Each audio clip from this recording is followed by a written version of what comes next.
Hey, Trey Kistler.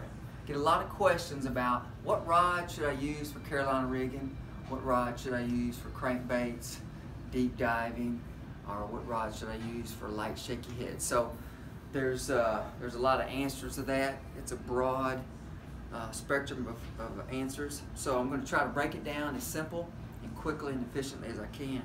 So the most popular techniques, maybe 70% of the techniques we all do, require maybe a medium heavy power. And so we have what we call light medium heavy, a medium heavy, and a heavy medium heavy. What's that mean? Well, the light medium heavy is just a little softer than a traditional medium heavy. And a heavy medium heavy is a stronger version of medium heavy.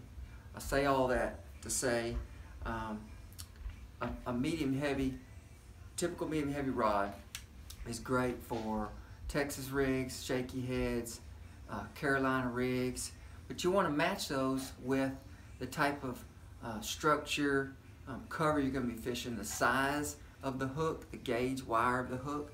And so if I'm finesse fishing a shaky head with a light wire hook and maybe a finesse worm, then I'm going to use lighter line and a lighter medium heavy. And so you move up the ladder in power to a strong medium heavy, maybe a heavy medium heavy. You're going to use bigger, heavier line. You're going to use bigger gauge hooks, like a 5-6/0 hook, fatter worms, and so therefore you need the stronger medium heavy to, when you set the hook, you can cause that hook to penetrate through the big worm into the fish's jaw. So more power is needed for bigger and heavier applications, such as brush piles, vegetation. Now, the extreme cases of heavy cover, then you want to move to a heavy rod or an extra heavy rod. So again, I want you to think about matching the power of the rod stiffness, the power of the line, the poundage, let's say 20 pound, 25 pound, with big worms, big hooks, big weights, and heavy cover. That way you're going to have the most success at penetration and pulling the bigger fish out of the cover.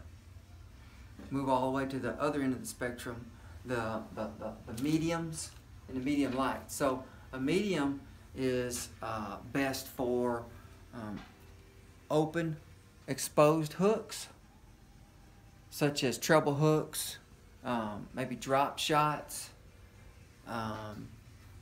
finesse wacky worms, crankbaits, top waters, jerk baits. Why? Well, you don't need as much stiffness in the rod tip, so medium power's what you want to go with. And also, you don't need the power to fight the fish as much because it's open water typically. And so those smaller hooks, you won't bend them and cause them to open up on the fish when you have the flex of a medium power rod. And then when the fish is surging, jumping, pulling drag on your lighter line that you're matching with your lighter rod, you're not going to pull the hook out.